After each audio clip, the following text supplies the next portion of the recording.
Hello, everyone.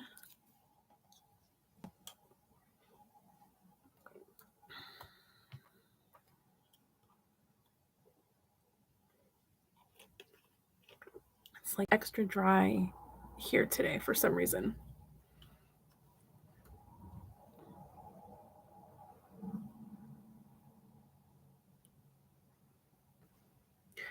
Just hanging out for a minute while I wait for some people to join.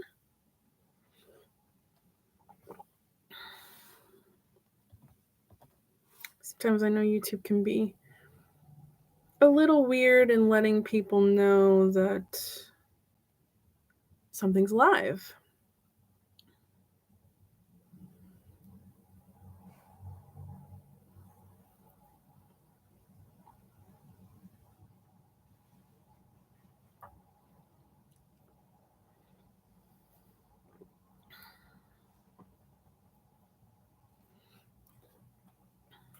How's everybody's week? I can't believe we're already in May. It's kind of bananas. There's a lot of things going on. And I feel like just yesterday I was in Pennsylvania with Stephanie. So I don't know how we're already to May 2nd. It's kind of crazy. It is kind of crazy.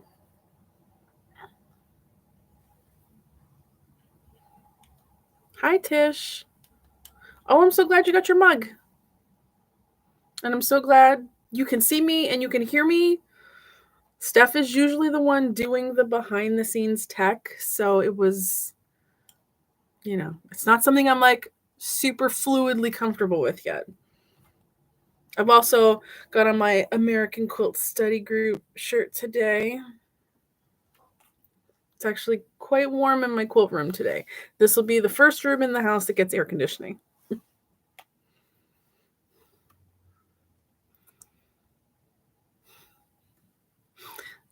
Trust me, it's not frantic, Tish, but it's not comfortable. There's definitely quite a bit of, oh no, what did I push? What's that? Did I push this? Oh my God, is this wrong? Where am I going? Oh my, what? Oh. And then I'm like, oh, I think it worked. But I go in with low expectations. So I'm not disappointed. Okay. I guess we better get a move on here. Hi, Robin. Thanks, Robin. I was wondering where I was.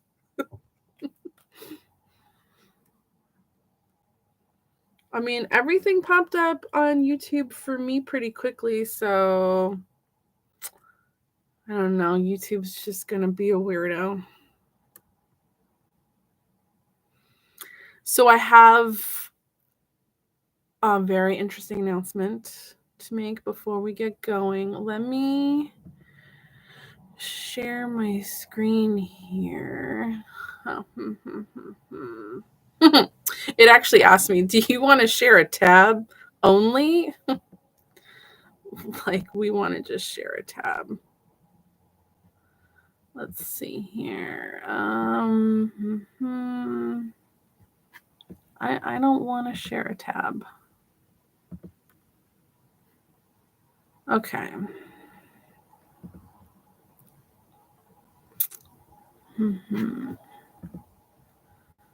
Okay, I'm going to do my entire screen there. It's going to look weird for a minute.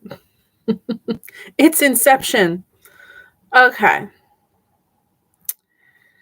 So before I get going with that, let me just...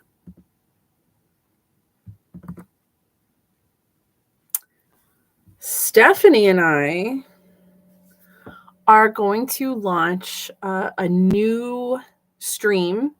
It doesn't replace anything that we're currently doing. It's a new night that's not book reading. It's going to be called Needlework Nights. At the moment, we're going to go with every other Wednesday at 7 p.m.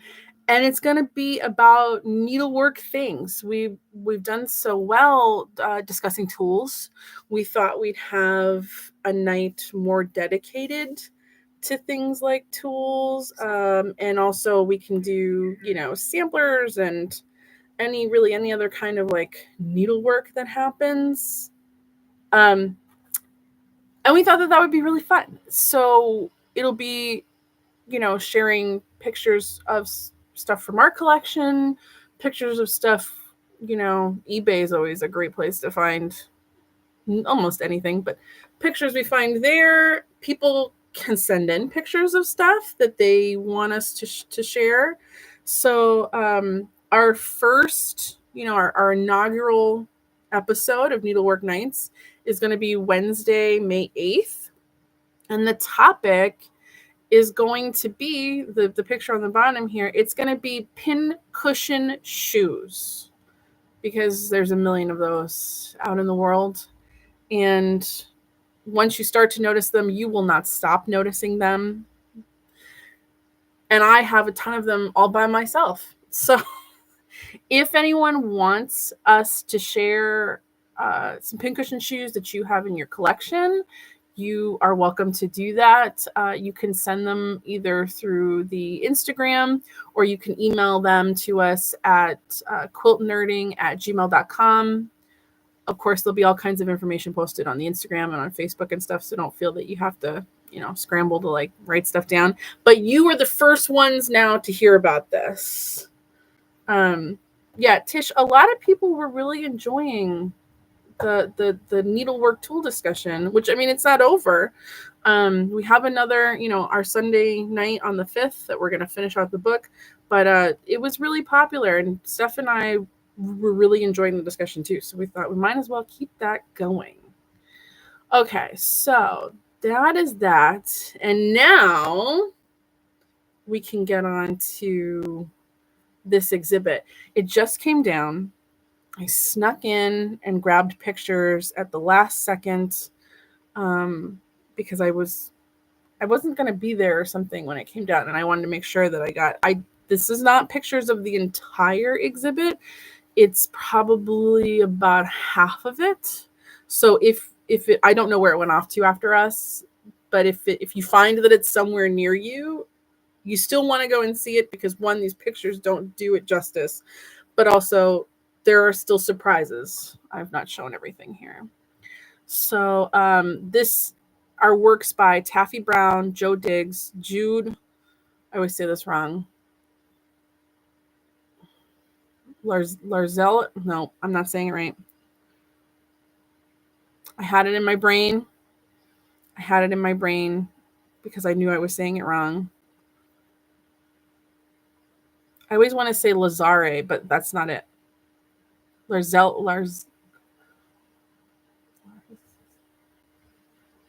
it like Larzelere? Oh, I know I'm probably butchering that.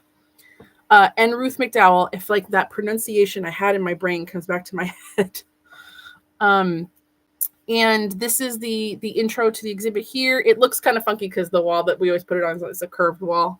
And Pam Weeks created this. It says here, Quilted Canvas is the final exhibition in a series that began in 2017 at the New England Quilt Museum to celebrate America's pioneering art quilters. This fourth installment features the works of 4 such pioneers that we just mentioned. Some of these artists received formal training in art or architecture school in the 1950s and 60s, but chose to explore fabric as their primary creative medium at a time when this was unusual.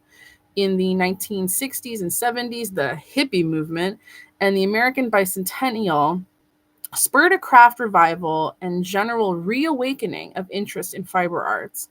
Artists explored the textile medium through the lens of a fine arts perspective and shattered conventional notions of what the American patchwork quilt should be. These artists have exhibited nationally and internationally. Their work is included in private and corporate collections, and they are featured in numerous publications. The innovative works of these 4 artists continue to demand our attention and influence new generations of textile artists. By the way, this quilt that's shown on here, I have included the actual quilt in the photos. Also, the museum has prints of this quilt for sale that are gorgeous. If you were interested in a print, the museum itself doesn't do like online shopping and shipping and things like that. But if you were interested in a print of this, I can make that happen for you. So be sure to let me know. Okay. Here's number one.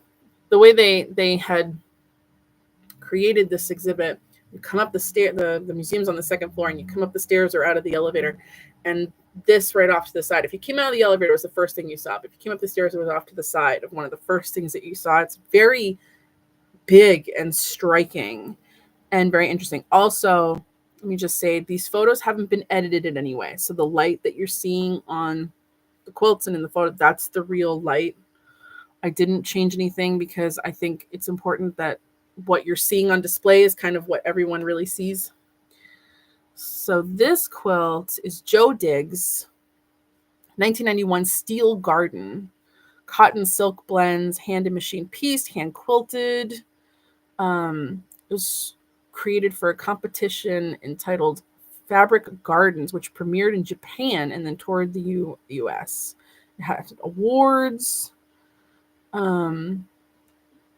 Joe considers this a true art quilt. It's designed on an Art Deco metal grill. Interesting. Most recently, it was included in the book Maine Quilts. Oh, I have that book. I have that book. That is a very good book. Took up some close-ups here for you. This movement here, it reminds me of like, what are those things? You can eat them. They're like those fern curlicue things. Are they just called ferns? Something. You can only get them like for like a month out of the year in the supermarket. They're really expensive. I forget what they're. I'm sure someone knows what they're called, but I forget what they're called. They're just like these curly dews. But this is what these remind me of every time I see them, is like kind of this natural curly dew thing. And the stitching too is like really tiny. Like all of this movement here, it really gives the sense that we're dealing with like a wheel turning. And then these like extra kind of vine looking things on the bottom here. It definitely kind of gives me a industrial meets nature kind of vibe.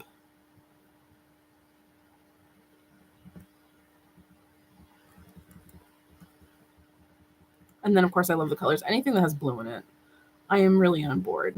And then this side, like, there's so much going on. Fiddleheads, Tish. That's it. Thank you. I knew it was something weird that I never ever see.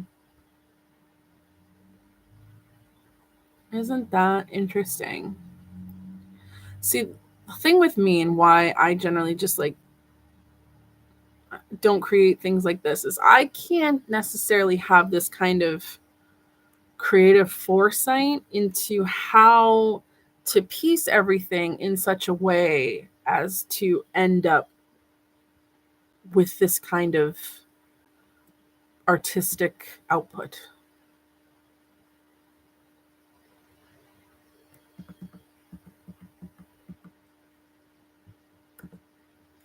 This one was in like one of the, we call them pocket galleries, this little galleries off from the main thing.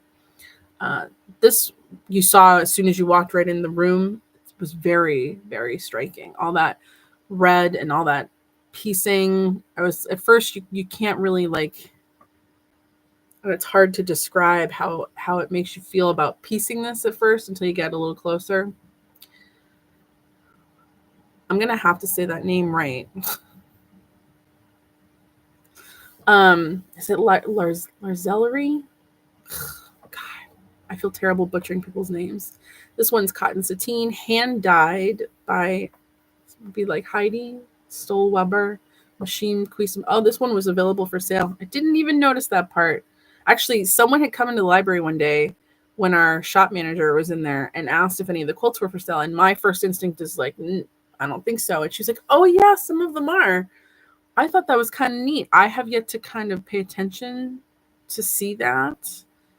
I have no idea how much any of these quilts would have been. But yeah, look at this piecing. It's simple piecing, but it's so strikingly effective. I don't know if these areas here where the piecing's a little bit curved, I don't know if that's on purpose or not, to like get a desired effect, but it does create this interesting kind of effect of movement at the end. Is that the last one? No. And then this, which kind of looks like it's a corner. I mean, it's not. It's a piece like inside the middle of the quilt, which I found interesting. It is a lot of skinny pieces, Tish. You could very easily end up with a scenario where you get bowing. I also am not sure, because obviously the placard didn't tell us. I'm not sure if it's a case where they pieced like big, huge sections and then just cut strips. I would probably assume that would be more time effective, but I'm not sure. I'm not really familiar. I know who these artists are, but I'm not ultra familiar with their work to know how they're doing it all the time. Then we have stuff like this. There's a lot of this variety peppered throughout. The exhibit wasn't set up in a way where each room was one particular artist. Each room has multiple of these 4 artists, and you'll find their techniques throughout. Yeah, Robin, that sashing strip was very interesting. There will be more than one of those quilts. This one is cyanotype, that a lot of people were asking about. I do have some stuff on here that explains the process and stuff like that. This, to me, some of this, it almost looks like rib cages. I'm pretty sure that's not what it is, but that's what it looks like. This one's Tafi Brown, machine pieced cyanotype photographs on white or colored commercial cotton ribbon and piping. Machine and hand applique, machine embroidered, machine quilted. These quilts were conceived after a 1998 Fulbright Fellowship to Japan. Oh, this is another one available for purchase. So apparently these artists are actively selling their stuff, just FYI, for people looking to have some nice quilts in their collection. Yeah, Robin, it reminded me of a bunch of x-rays as well. That's one reason why I was like, well, let's take a picture of that. But it's not all that, because here in the same quilt, this is a picture, I'm guessing, from Japan.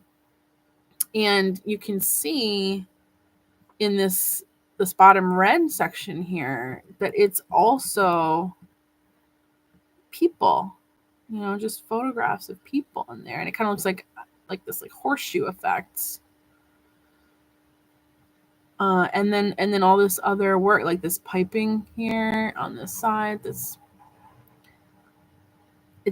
very, very interesting. And then this just grid quilting, like, kind of gives it some movement.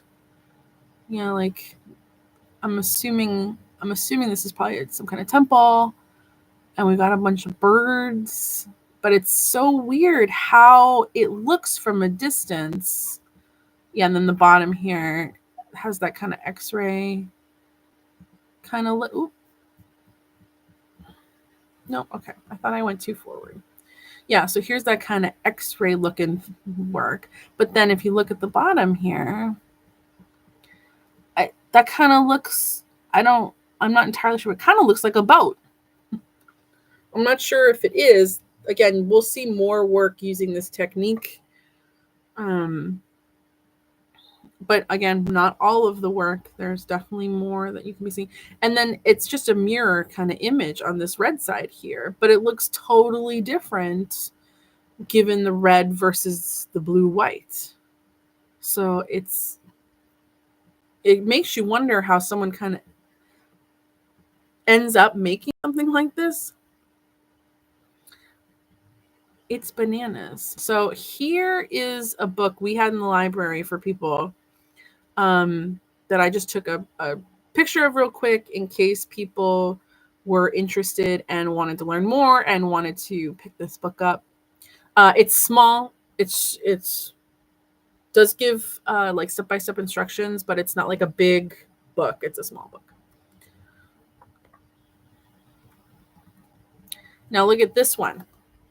This is that cyanotype again, but given the choice of fabrics and placement, it's a totally different ball game here. This one to me looks it's kind of like sunshine and shadow to me, with all these like oranges, and it just says like kind of sunset. And again, with the movement in the last one we saw, the movement for me at least was given kind of by the quilting, the crosshatch, which you still have like kind of like crosshatch quilting here, but it's also the movement of it almost looks like a slide strip, like a film strip. And again, taffy brown, cyanotype on white colored commercial cotton, hand dyed cottons, machine pieced and quilted. And this one was also part of the same group from the fellowship. But yeah, look at this. Like, this hand dyed fabric is just amazing. I've never tried my hand dyeing stuff, but and then picking out like all these different colors and placement, and then this fabric in the background here looks like it has some Japanese symbols on them. Very interesting work. I really wish I was this creative. See, like the way the quilting works on this piece, it almost kind of looks like it's cutting it up to a certain point. It's not. It's just the way that it's all working together. And then I like all this like dark in here. It's almost kind of like, I don't know, like space wormholes to me. Oh. Excuse me. And then we go into something totally different. There was really something for everybody in this exhibit. This one's obviously like a barn scene, but wait until you see up close. It's bananas. By the way, let me know if anybody, like, if you want me to go back to anything. So this one's Ruth McDowell. This one's called Ladders. Cotton, machine pieced and quilted. The barn at the farm, Christian Hill in Coleraine, Massachusetts. I actually don't even know where that is. With our life-sized horses adapted from wooden sawhorses with additions and modifications. They were ridden hard. Look at all the stitching that she used to like kind of create the wood grain. Like, look at the stitching up here. And like, you see in old barns where kind of the wood has little splits and stuff. Even like this harder weathered wood over here. Softer in the back. The stitching is what's making the planks in the floor. It looks like it's just one piece of fabric. Like, isn't that crazy? And then it looks like she's just using a darker kind of like a batik fabric here with just a lighter on the side to create that shadow that you'd have on the steps. Same with the side over here. She's creating shadow with fabric. And you can tell this is all batik in the back here, but it's those lines of stitching that are creating the wood grain. Even look at this. Oh my God, even this broom. I don't know. Can I go down that? No, I didn't take it down that far. It's crazy what people do. It is crazy. Ooh. Got all excited there. Look at these horses. Like, is that an extra? Yeah, that might be pieced right here. But like with the ears and the mane here, it's all to do with the quilting. Even like she did put a particular piece in here for the reins, but even the saddle, while being a different piece of fabric, it's the quilting that's giving all the texture and the movement.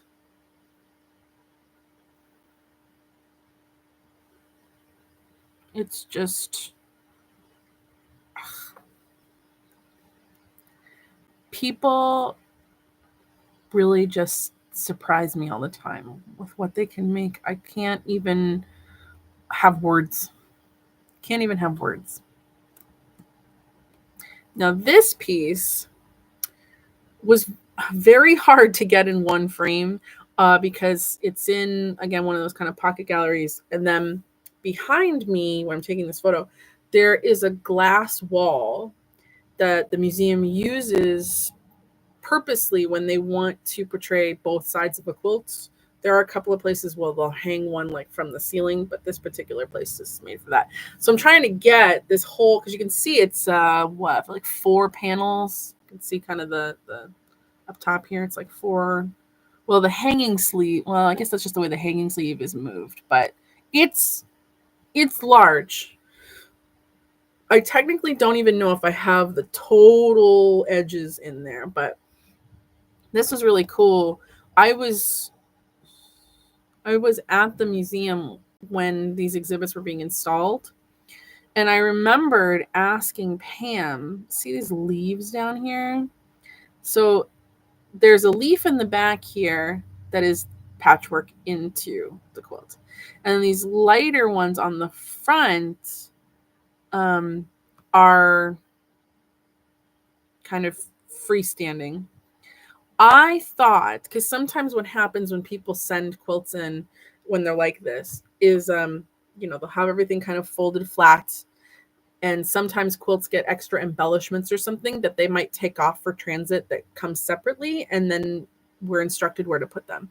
So I thought potentially these leaves were supposed to flap open and they were kind of just tacked down for transport. But turns out, nope, this is what they're supposed to look like. Robin, I think it's an illusion. I think just the separateness up top is just the hanging sleeves. Because I'm pretty sure that that's all one piece. We will see one later, though, that is actually panels. But yeah, these leaves are just meant to kind of look like folded floppy leaves. And then the things that you can tell from the shadow that actually do come out are the flower petals. So here's kind of a side view where you can see the 3D, the 3D-ness of this, that it's coming out. And this one is also Ruth McDowell, machine piece, hand appliqued, quilted satin, cotton, polyester, velvet, and upholstery fabrics. Yeah, that gives the feeling when you're there. The natural world has been an inspiration to American quilt makers for centuries. The tradition of floral imagery is combined in Ruth's interpretation of flowers that bloom in the New England spring.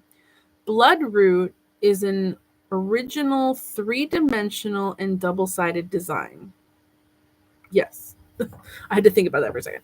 The bloodroot flowers are constructed of stuffed and padded satin, and the stems are folded in 2-sided quilted leaves. The quilt's back contains a large array of solid and printed fabrics that create the wooded background of a New England scene. Oh, now that I think about it, I wish we could have hung this one on the glass wall. The New England Quilters Guild commissioned this quilt to be unveiled on June 6, 1986, at New England Images 2, the Guild's second show held to raise funds to establish a museum dedicated to quilting. I did not know that. See, everyone thinks that because I'm in the library that I have time all day to just go around and read about all the quilts. I do not. So I get to learn right along with you. I think that's really cool because that's around when the New England Quilt Museum was established. I think they were in 1987 or something. So that is very interesting. But yeah, see, I tried to get, you can see right in here that leaf is folded in, and that's all, you know, black blank space. And kind of like all this like puffy, I don't know if she actually like stuffed that kind of applique. I think the thing said she did, because yeah, this has a poof to it too. Very like effective quilting. I guess up here this kind of looks like some of that upholstery fabric that she was talking about.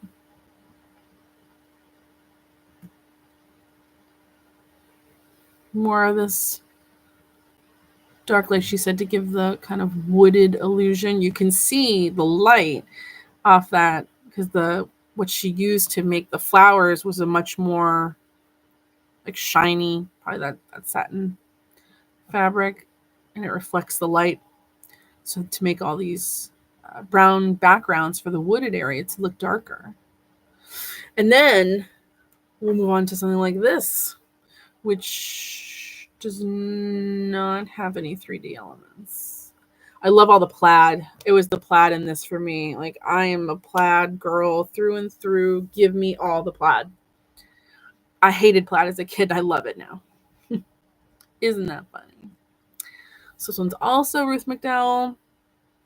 This one is cotton machine piece, Hobblebush.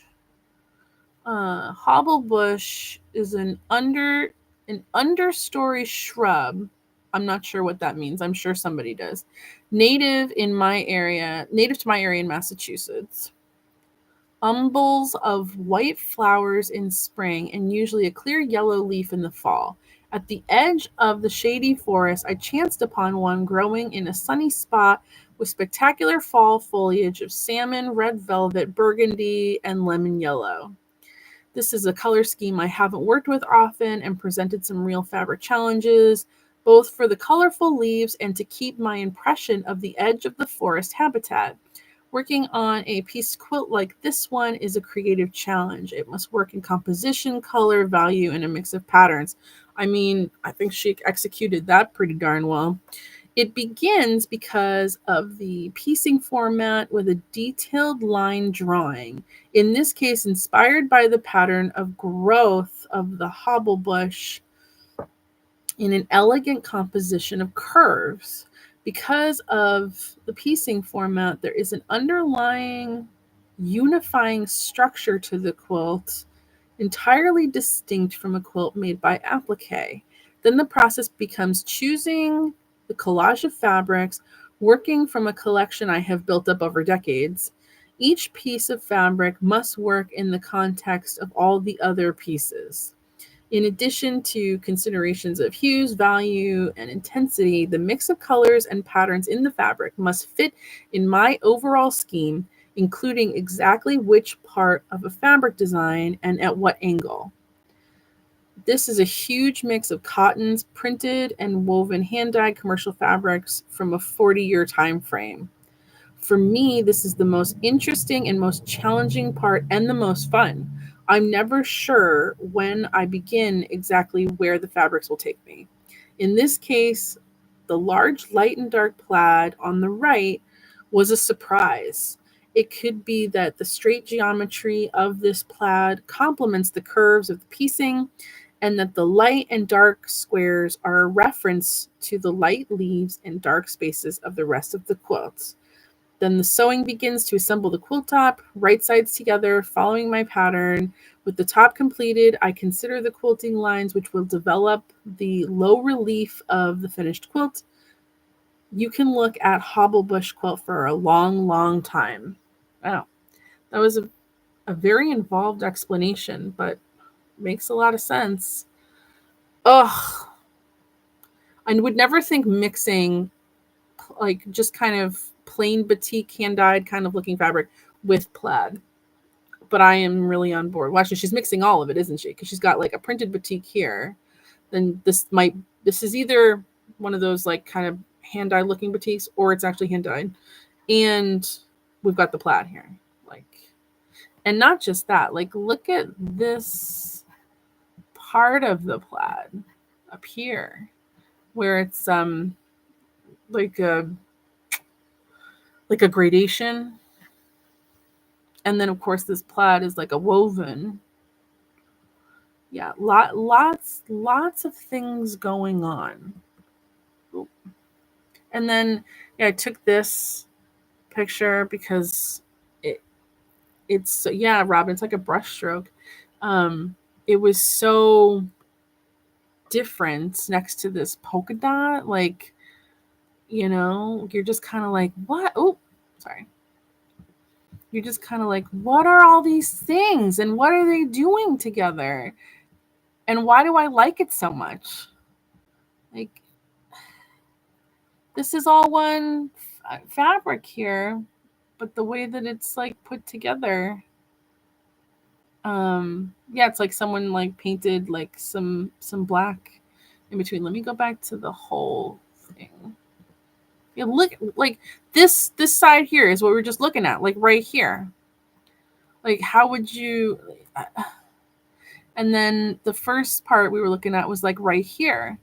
Every section is really offering something completely different. I find it interesting too that she like put in this print with different leaves and then this print with different leaves.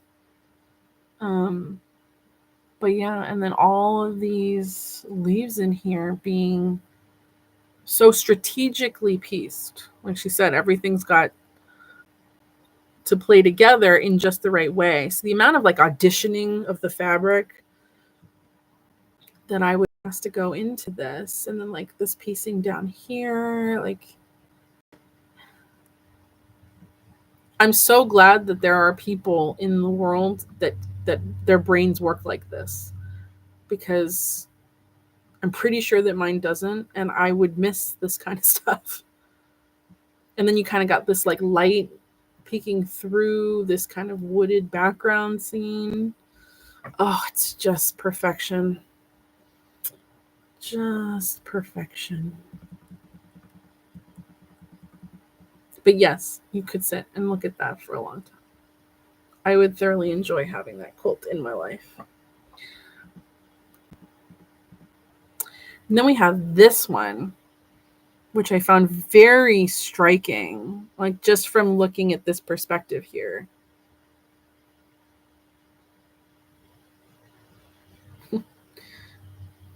Robin said, me too. There's no way I would be able to make that work, but one of my besties could. Yeah, see, I'm so glad we're surrounded by people like that. So yeah, look at the movement just from the quilting, this movement in like the skin texture and the background, and then like the clothing. Very striking. This is another Ruth McDowell. So she's very versatile, because I mean, if you consider the three others we've looked at of hers, and then we have this one of hers. Cotton, machine pieced and quilted, a portrait of three friends dressing up for their day on the town. 1994.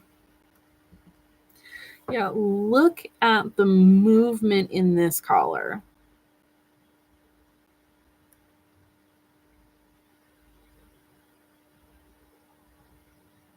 Yeah, the fabric really makes the faces, Robin. Absolutely.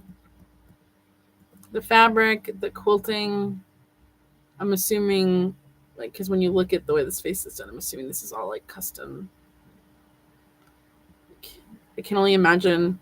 Whenever I see people do kind of like custom, like big time machine quilting where they're standing over and they got the thing, all I think of is like, oh my, your back. But it's worth it. I think this collar is just fantastic.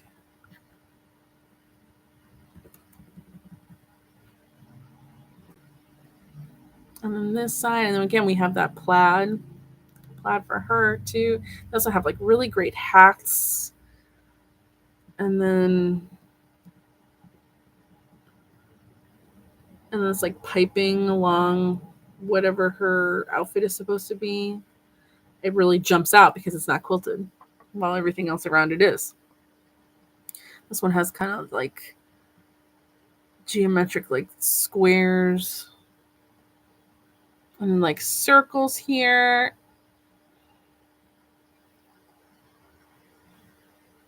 Lots of movement.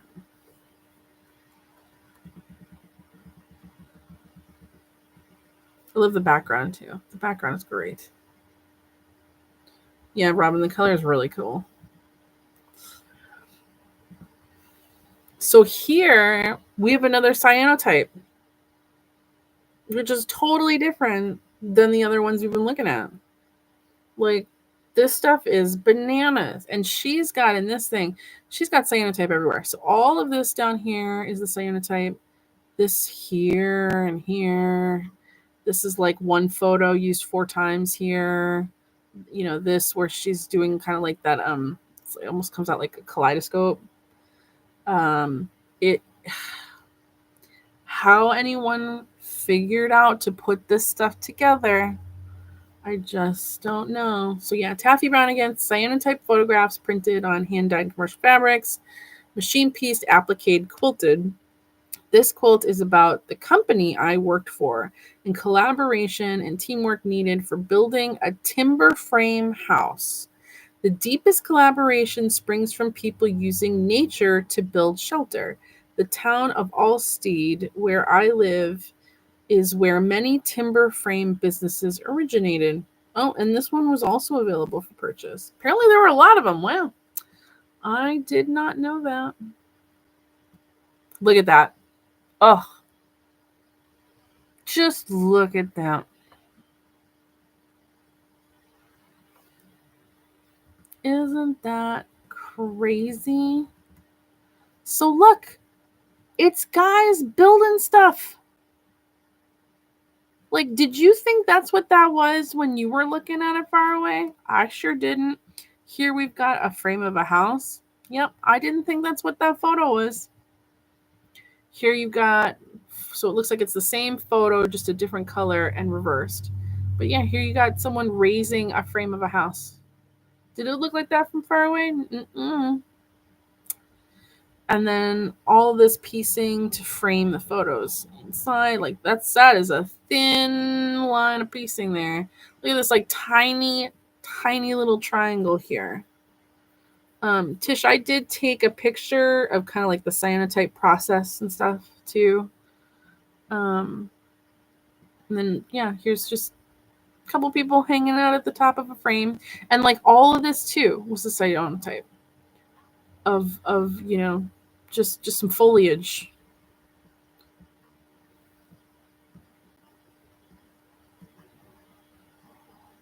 And then they brought this together on the corner. This is 2 different, like here's the line right here, 2 different photos.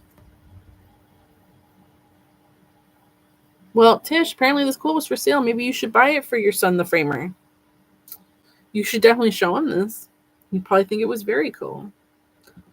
Anyone that doesn't think this is cool, it's kind of weird in my opinion. Here's a top here. I love the contrast with all this pastel. But yeah, more guy, like here's 2 guys sitting at the top of that frame, and it's really just the way it was pieced. So it's like a guys and framing snowflake. You got some tree here.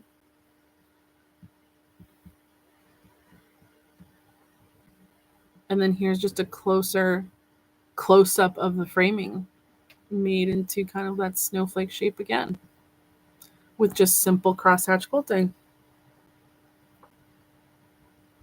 Right, Robin? Like, I just thought they were shapes. I didn't even think they were sophisticated enough to be people. And this is one where you could stand and stare at this quilt for a super long time and never see everything. Because, I mean, look, we just have kind of like some of this like randomized piecing in here. But yeah, if you go back, it's the beginning. Like, yeah, who would have thought that these were like guys framing up here, or that this was people sitting on the frame? I don't think I took close-ups of every corner here. But like, let's see if I can get close enough without it being distorted.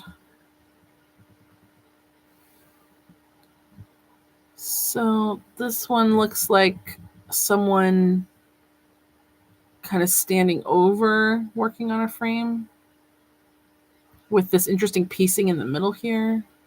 Lots of very interesting, like look at these small pieces over here and right here. Very interesting piecing. Oh my goodness. Hi, Vanessa. Everybody, Vanessa in the chat here is the shop manager for New England Quilt Museum. Thanks for joining us, Vanessa. You're probably at work right now, aren't you?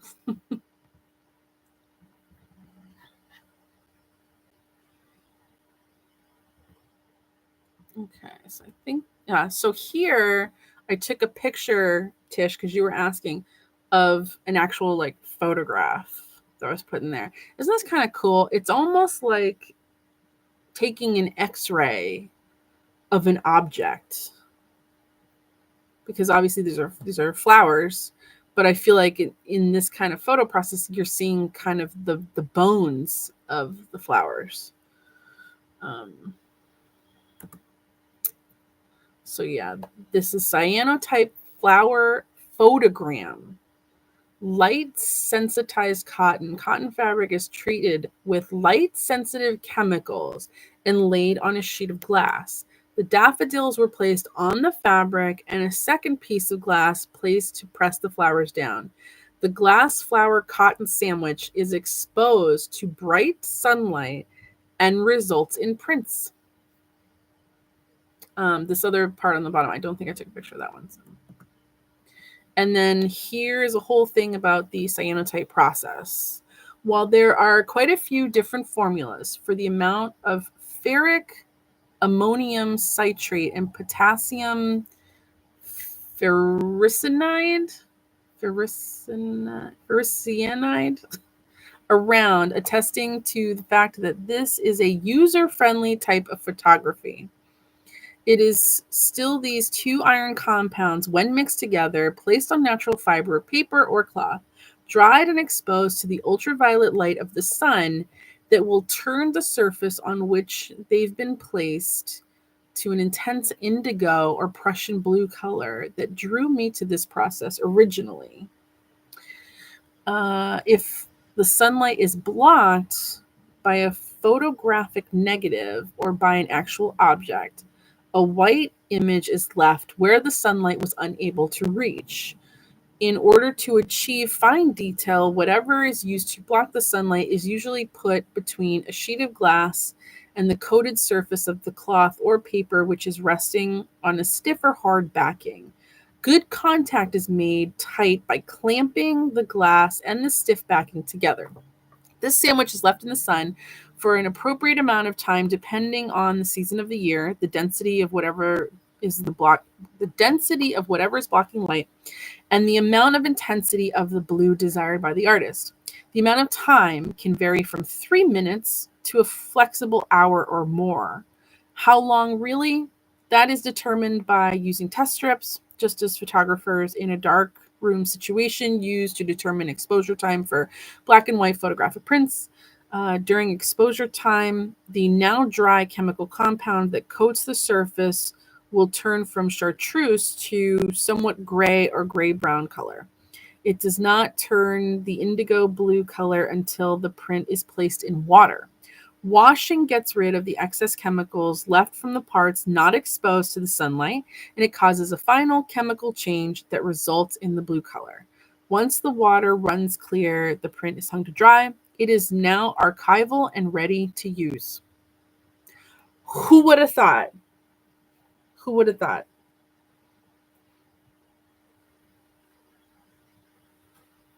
So now everybody knows, because Tish, you're claiming you knew how to do this with flowers. I feel like I've heard about some of this before, but I've never actually used it before. I've definitely never used it. This would definitely be a very interesting class, especially considering that you can make some of these within 3 minutes. I would think it would have taken a lot longer than that, because I'm also thinking, as someone who takes pictures of quilts, for sale, and I need good lighting. And so far I'm still using natural lighting. I haven't bought a light kit. I have to prepare for that like golden hour of when the lighting is the best for me to get my photographs done. And depending on the time of the year, overcast, it's really quite a science. So if you've got something that can create something like this in just 3 minutes, it's shocking. It's shocking. Now look at this. So Robin, this one is 3 different quilts. And again, I am just barely getting the whole, thing in the photo because I'm backed up against a wall where that other really big quilt was. So I did take a picture of each panel in turn, but you can tell, at first I couldn't tell, but then once I stopped and was paying attention, this is like water scenes. So like this is like an island here and then a lake. So more Taffy Brown. Coastal Maine. Machine pieced and quilted. My first quilt, completed in 1975, was to be a personal record of the building of my home. While making the cyanotypes, however, I noticed the images change from colored pictures slides to rather abstract shapes in blue and white. These abstract shapes could be reversed simply by flipping over the codolith negative. By piecing together reversed and sometimes upside down blueprints, I discovered that there might be no end to the variety of patterns I could create on a quilt. Amen. Thus, the quilt, which I begun as a personal record of a building project, opened the way to experiment with designs on succeeding quilts, an experiment that has become an overriding interest for me. Working for over 25 years before the advent of personal computers and such programs as Photoshop, I laboriously made codolith negatives and positives from my own color slides in my darkroom, mixed my own light sensitizing chemicals, coated my fabric, exposed the fabric, made contact printed cyanotype photographs using only the sun as a source of ultraviolet light, and using spring water to wash my prints. That in itself can get expensive. Layers of meaning or messages transformed from the literal to the abstract, from through the lens photographs to photograms, creating with light and exposures have inspired my works, disguised within the manipulation of images and parts of images in this mesmerizing, intense, regal, pharaoh pruslet blue are puzzles of my art, expanding from a simple, sometimes mundane object, place, scene, or experience. The cyanotype quilts explore everything from a friend's world to Morris dancing, from dairy farming to the railroad. She's a very good writer.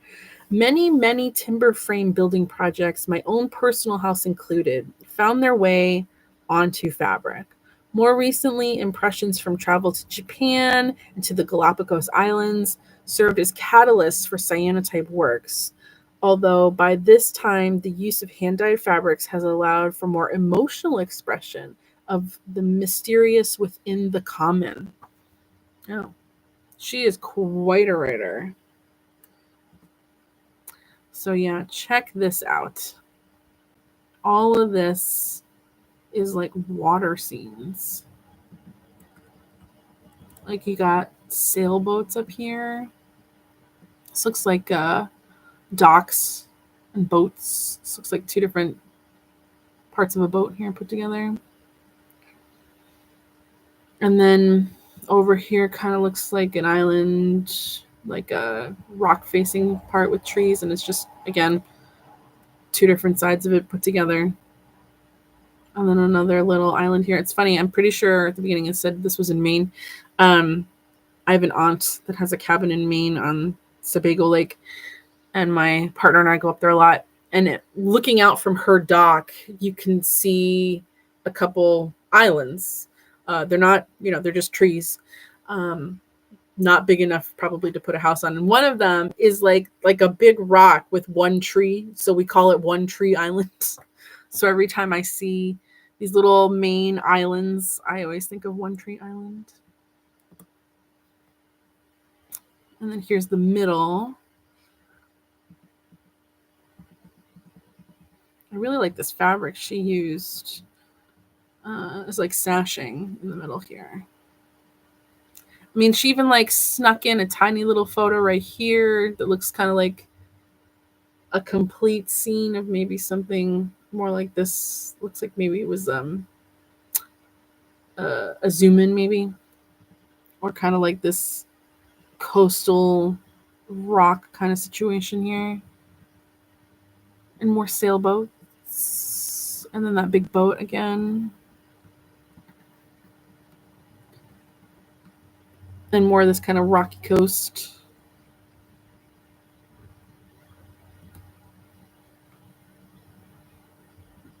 And she's got this whole big, what if that's like the boat scene spread out there.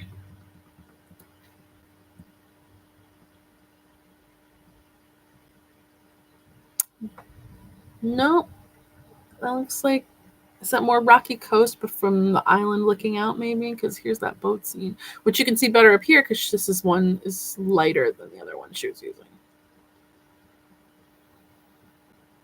Did it say where in Maine? Oh, it's Allstead, New Hampshire. Allstead, New Hampshire, but she said here this is coastal Maine. No, that must just be where she lives. So this doesn't actually say like where in Maine it is. And the Maine coast is all kinds of big. So we're looking at the ocean, particularly not a lake. Here's another cyanotype. Totally different. Totally different than what we've been looking at. This one is, I'm not going to, Sengakuji Temple Gables. I don't know if I'm saying that right, but cyanotype photographs printed on hand-dyed commercial fabric, machine pieced, applique, quilted. This piece was inspired by a couple of early morning walks around this temple in Tokyo during the time I spent there in 1998 as a Fulbright Memorial Scholar. The strong color and design express my responses to the intensity of the light, time, and season there. That is very introspective. See, this almost looks like a print, like an actual fabric print to me.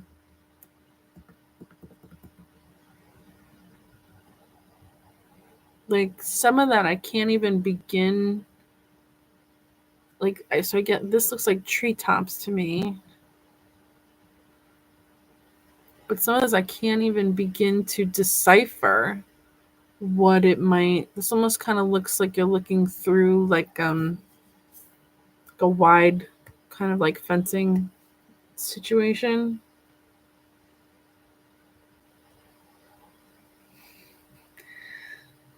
My partner has come in and informed me it's Sengakogi. Thank you, honey. This almost, like from far away, this almost kind of looked like little like ghosts to me standing up.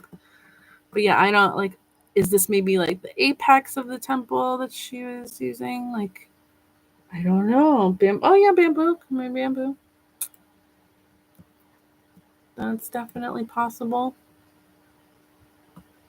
I wish she explained in her descriptions, because some of them she explains what you're looking at and some of them she doesn't. It might just be shapes. So this is obviously like the top there of the temple. So that almost looks like it's kind of maybe like a side view of the apex here that she just put back to back like that. Some of it's like you have to zoom in to tell, and some of it you have to back up to tell. But yeah, that's definitely the apex.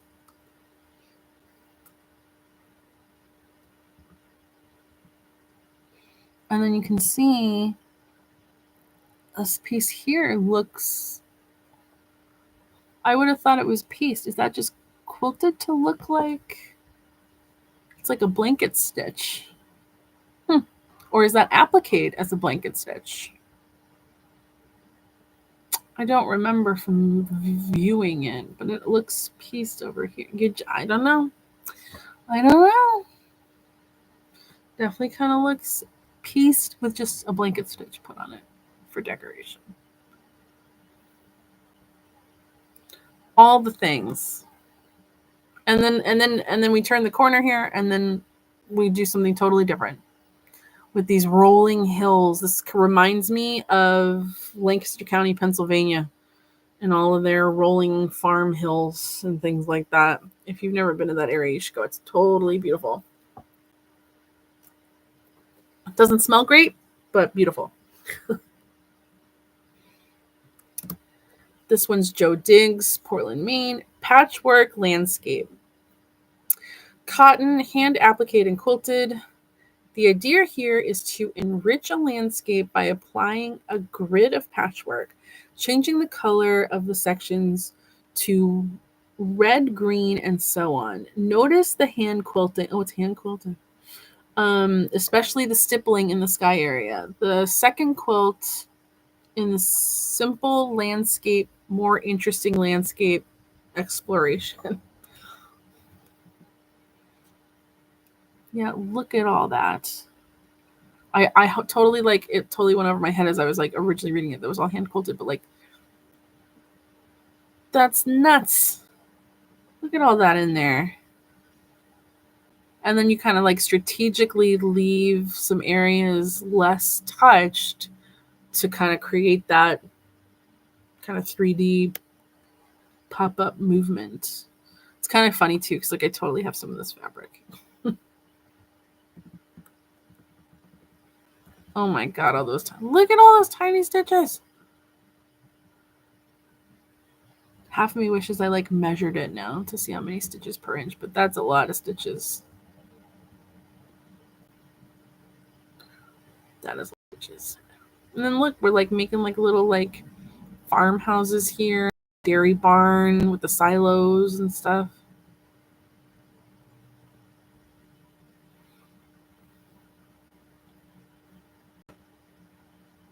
The color ooh, don't look at that. The color usage is really cool. It's very subtle but so effective. Yeah, Robin, I really like it too. It made me feel very calm.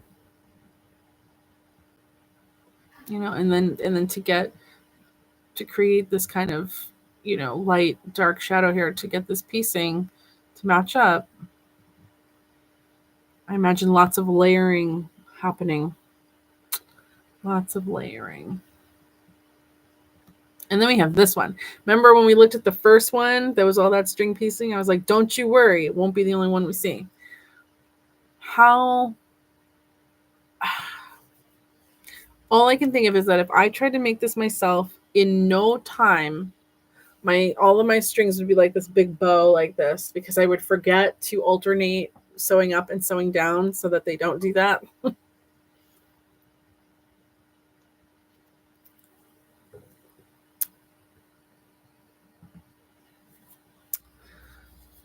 Luminosity in primary colors. This one's by Jude. Larzelere. No, I still can't say it. Vanessa, are you still here? Can you tell me how to pronounce this last name? Larzelere? Larzelere. It's Larzelere, isn't it? Oh my god. I really hope I said it right now. I knew it was something that I was like saying weird. Jude Larzelere. That sounds right. Vanessa, am I right? Oh my goodness. She might not be here. The museum just closed. Anywho. Cotton sateen, hand dyed by the artist, machine strip pieced. See, so they're definitely working with the issue of possible bowing. And machine strip quilted. Strip quilted. What does that mean? What is strip quilting? What is strip quilting? We're going to have to look at that. This quilt is not beautiful in any traditional art sense. Yes, it is. The colors and shapes are not comforting. I don't find them discomforting. My goal is narrow, to see just what can happen when minimal elements strip, no pun intended, a visual experience to its bones. That's cute. Luminosity, primary colors, is my interpretation of a suggestion by Goethe that equal luminosity results when the proportions of red, yellow, and blue in an artwork are 8 parts blue, 3 parts red, and 1 part yellow. That is interesting. And this is another one that's for sale. Hold on. Let's go back to the full. I don't find this not comforting. Just, what do you guys think? I mean, I'm not necessarily saying that it provides comfort, but I don't feel chaos. Like, I'm not really sure. I'm not really sure.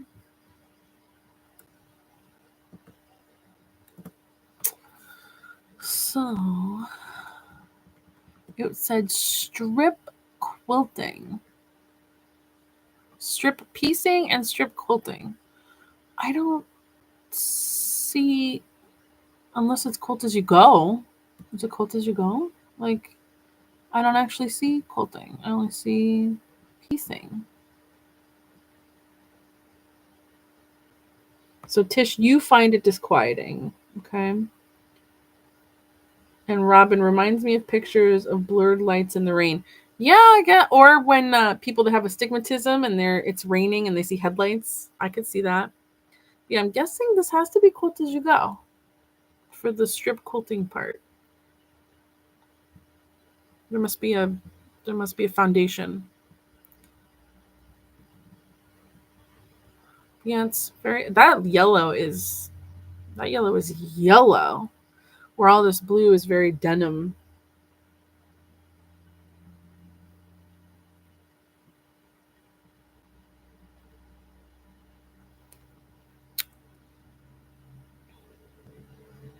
And then we move on to something like this. There was lots of contrast of ideas, fabrics, movement, sensations in this show. There was definitely something for everybody, but I thought these flowers were fantastic. So this one's a Ruth McDowell cotton machine piece. Thalia is an older variety of daffodil with elegant nodding white petals, very fragrant. It's one of my favorites and naturalizes easily. I've had it for decades. This is the second art quilt I've made in tribute to this plant. You look at all of that piecing in there. Like, she had to paper piece this. Like, I can only imagine all of that moving and stretching. Like, look, these tiny little pieces in here. Like, has to be paper pieced. And the quilting to kind of give kind of like those, like the kind of like the spine of the petal. I really like it too with this like deep contrasted blue. Just yummy.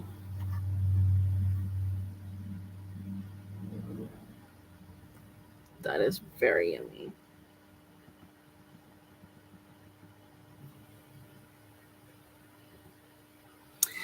So then it's this, which is very interesting because when you first kind of turn the corner and you look at it, it looks like a photo or a painting.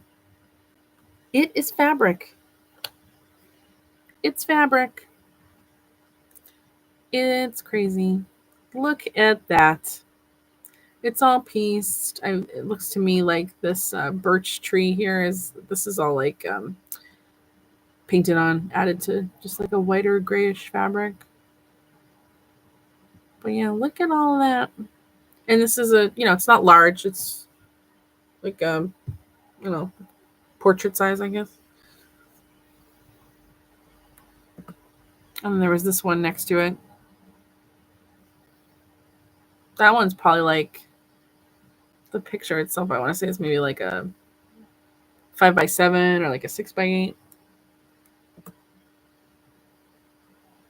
Look at that detail with like these little sailboats. They're just in there living their best life. Right, Robin? I took these because I was like, everyone thinks that quilts have to be something else. But as we keep proving, no, they can be lots of things. So we had birches, undated on the left. That was the first one we looked at light. And iCat light on the right. Cotton hand dyed. Jo Diggs made many small landscapes. She used them for teaching samples and sold them at craft fairs. Oh, I totally would have bought one of those at a craft fair. She was a genius in the use of the color and value gradations she found in the fabrics, creating realistic scapes of the night, mountains, and lakes. Absolutely. And then I promised you we would see this one.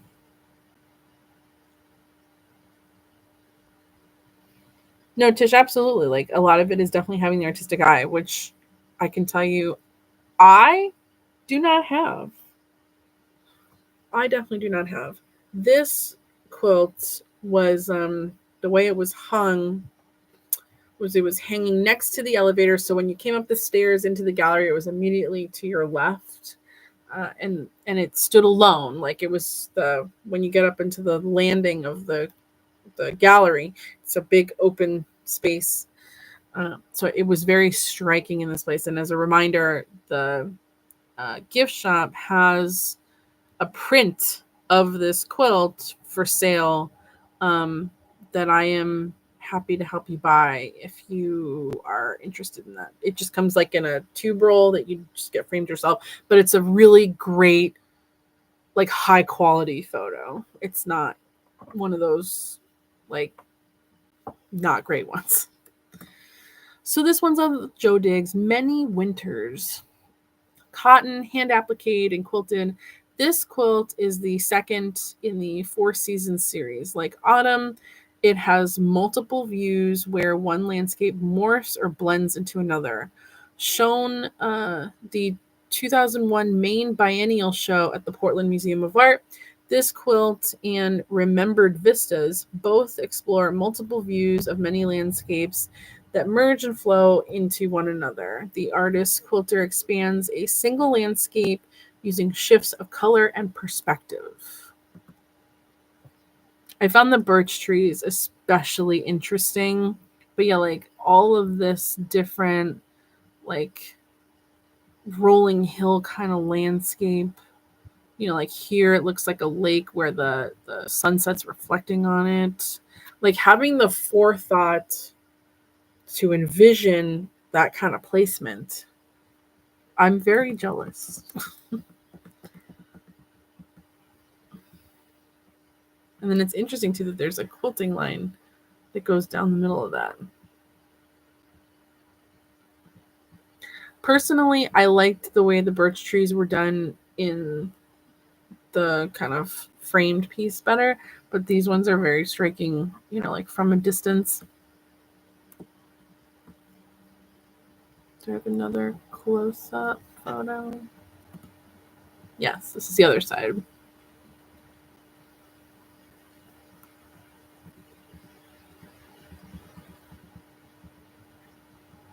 Yeah, so I think this fabric's just a print, where the other one was definitely like hand done accents to make the birch tree look like a birch tree.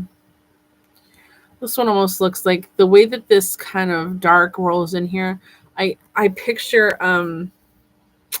Bob Ross, kind of being like, and we'll swoosh some dark in here and just keep swooshing and swooshing.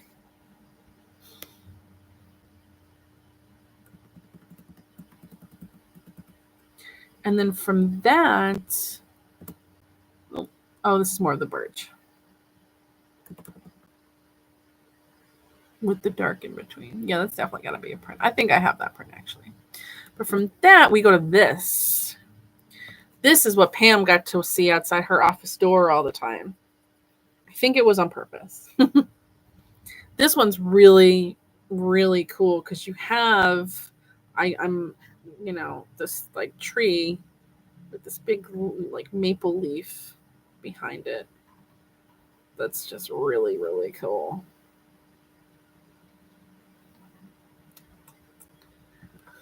So this one's Ruth McDowell, Winchester, Massachusetts, Tree Spirit, Northern, oh, did I say maple? It's oak. Northern Red Oak, 1990. Cotton, machine pieced and quilted. Artist statement. From a series of quilts designed with a single centered tree, this northern red oak is placed over a very large scale oak leaf. The geometry of the leaf reflects the geometry of the tree. I've pieced in the major branches. The twigs are just suggested by the seam lines between the adjacent background pieces at the top of the tree. Good Lord. Look at all that. Look at that. And then what I found really interesting here is this batik that she used that's so wildly different than the other colors she chose. It kind of like is like this pop of like a frame before you got into this more brown here.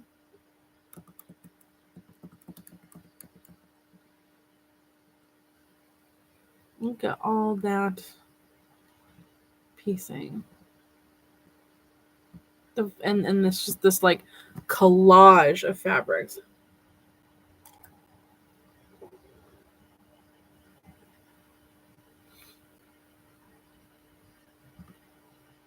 And then this big, you can see it's oak. I keep saying maple, it's oak. I really love this like red with one side, and you got this like black part of the tree. And then you got the purple on this side with the more brown, including plaids. Look at purple and brown plaids. Yay!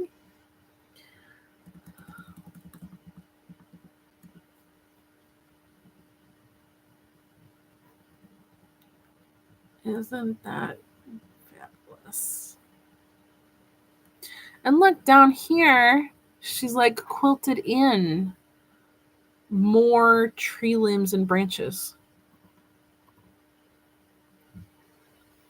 Actually, there's some over here too. It's like little tree friends.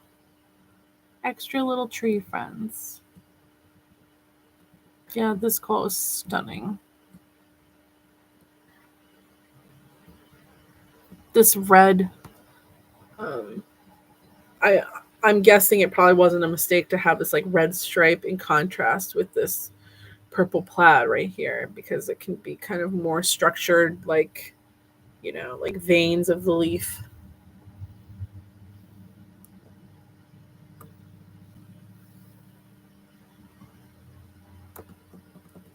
I mean, that in and of itself looks like a massive quilt all by itself, and it's just a piece of one quilt. And I think, oh, this might be the last photo for this.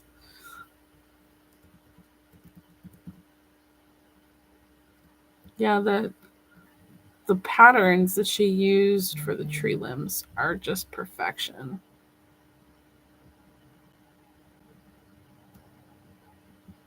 Perfection.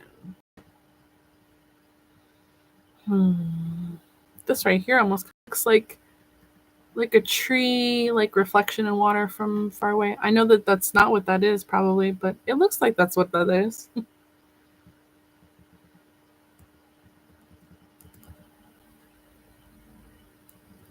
Yeah, that's the end of that. That is the end of that. And we go back to our original announcement of Needlework Nights, a new stream every other Wednesday at 7 p.m. Eastern, discussing needlework tools or needlework items like samplers and things. And our first one is going to be Wednesday, May 8th at 7 p.m. if you are so inclined as to want to join. It's also kind of our inaugural stream in kind of doing something other than just kind of the book club thing, which was always the plan. Is there anything anyone wants to look at again before we end for this evening?